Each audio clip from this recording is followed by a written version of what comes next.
They had 10 seconds from the time that they entered the violent turbulence until the aircraft came to rest at the ground.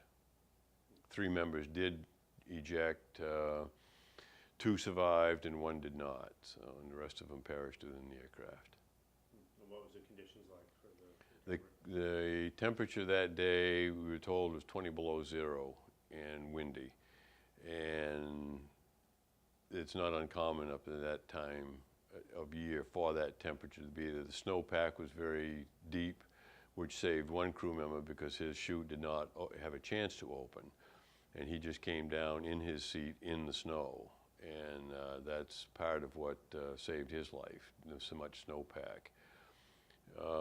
Colonel Morrison, his chute deployed. He came down, but he landed in the trees, got knocked unconscious, and died from hypothermia.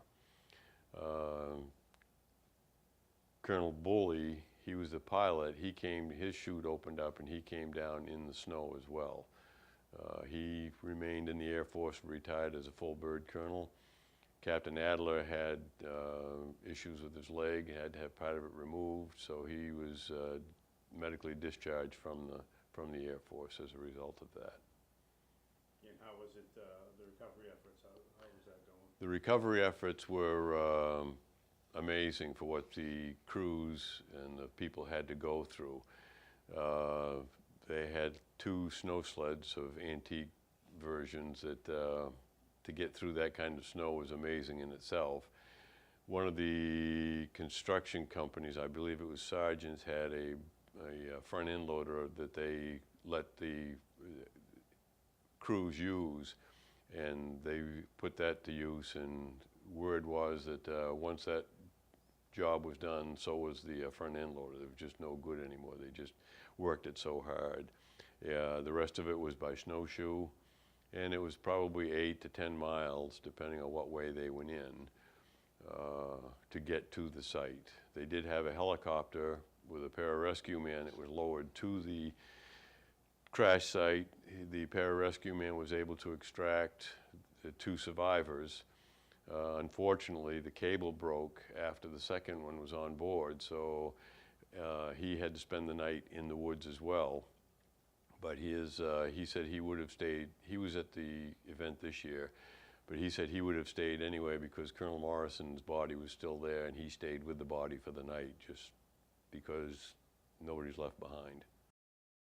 While none of the crew members or rescue teams consider themselves to be heroes, a nation in a small town in Greenville, Maine, beg to differ.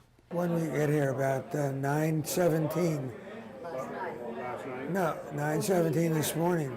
We haven't been to our hotel yet, our inn, bed and breakfast or whatever. So could I have your name and rank, sir? Jerry Eiler, Captain, United States Air Force, retired.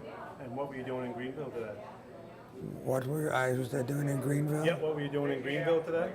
Today? Yes, sir. Today was the 50th anniversary year memorial for those who died in January of 1963, and as far as I'm concerned, for a lot of other people who've died in the military, even especially in so-called peacetime, as we had then so-called and have now so-called. Yeah, absolutely. What was special about today for you? Meeting up with the guy who came down from the helicopter and put me into a basket and had me hoisted up in. That was special. Meeting family members of deceased crew members who I never had met before. And finally seeing the fantastic organization that has been pulled together by the Snowmobile Club, by the Army Guard, by the Air Force Reserve, by the Maine Forest Service, and I've probably forgotten some, and the Boy Scouts and everybody else that was very special A to lot me. of people come together for it. Yeah. Yeah. Is this the first? This is the first time you met a lot of the people, correct? First time I met some of the family members, Some of the but family members. many of the people who I saw today I previously met. Yeah. When you came before. Yeah, on previous visits. So it was interesting meeting some new people for sure. Then. Huh?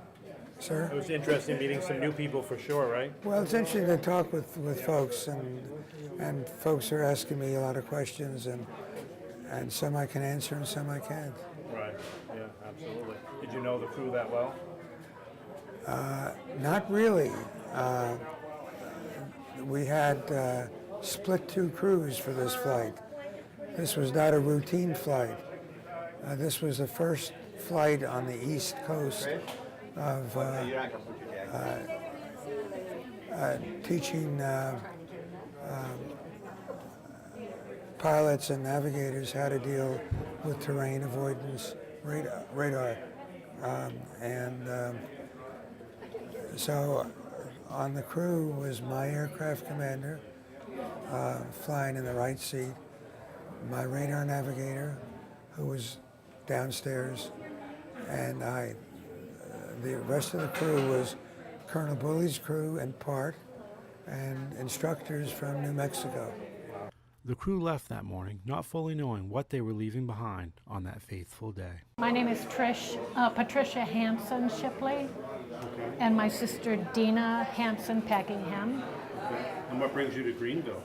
We are here in Greenville to celebrate the Moosehead Riders Snowmobile Club, because they have done such a phenomenal job of taking care of this site for all these years, and it was just really important for us to be here to mainly to thank them and to see the memorial site that they've set up. And what is your ties to it? My dad was one of the crew members who died in the crash. Okay. And how old were you at the time? I was 13, my sister was 16, and we have a younger sister who was 5. And this is the first time you've ever seen it. This is the first time that we've been here. Jerry Adler has kept in touch with us through the years, and I think that in the early 2000s he called us, and we talked about trying to get here then, but my mom was not real well, and we just couldn't see our way to getting here. Sure. But we really wanted to make it for this 50th commemorative service. So we're really glad to be here. We're sorry it's so rainy, but Yeah. And where'd you come from? my husband and I came from Maryland, and my sister and her husband came from Michigan. Okay. Whereabouts in Maryland? Columbia, which Oh, yeah. is between DC and Baltimore. Oh yeah, I was at Fort Meade, Maryland. Okay, right. Yeah. Oh, yeah. Yeah, right down Spent the way. a lot of time down there. Yeah. Did you? Yeah, Columbia Mall. Oh, okay, yeah. You know that place. We could have met there. Yeah. No, that's funny. Yeah. In fact, I'm hoping to go down next week. So. Okay. Hopefully. But so, what was it like coming into Maine? Well, we had a little bit of trouble getting here. So we were supposed to fly into Portland, and we flew from Columbia to Philadelphia, then had 2 flight cancellations. We're told by the airlines that we could get a flight the next night, not the next day, the next night. So we went and rented a car and drove. My sister and her husband were lucky enough to have their flights go through. So, but we were going to get here, one way or One another. or the other. And how were you greeted? Pete asked us to call as soon as we got here. It's been And phenomenal. he came right over, and we sat and talked and met him and talked to him for a while. And I mean, people have just been so generous and so, they're thanking us. And We really- feel like we should be thanking them. yes, Oh, yeah, absolutely. so. Anything different than you thought it'd be? Any Well, surprises?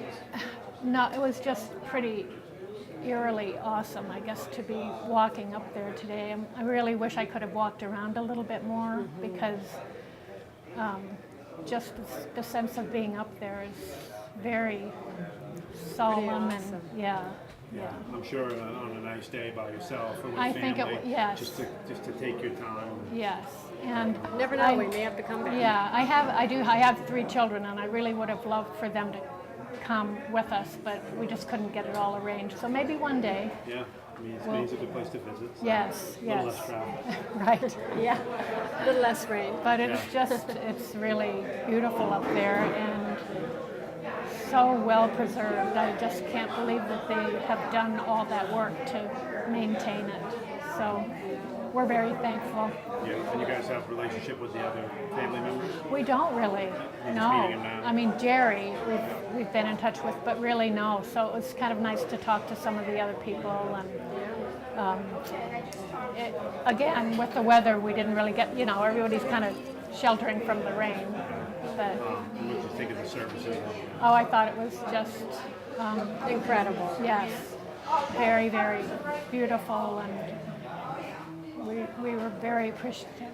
Yeah. In less than ideal conditions, you didn't hear any of them complaining? Nobody complained. Nobody All those complained. people that really didn't have to be there were the little, from The little kids. tykes to, and the color guard and Yep. just unbelievable. Were you up So- there for the ceremony? Yeah. I'd like to give him an extraordinary thank you for the time, the effort, for the patriotism that's been reflected, and for remembering Absolutely. and helping others to remember. Well, I think that, they value you and they value your mission, so that's why they wanted to do it. Well, I like to come back here. I hope I have many more years when I can come back. No, absolutely. In a little better weather, right? Hopefully in better weather, yeah. Yeah.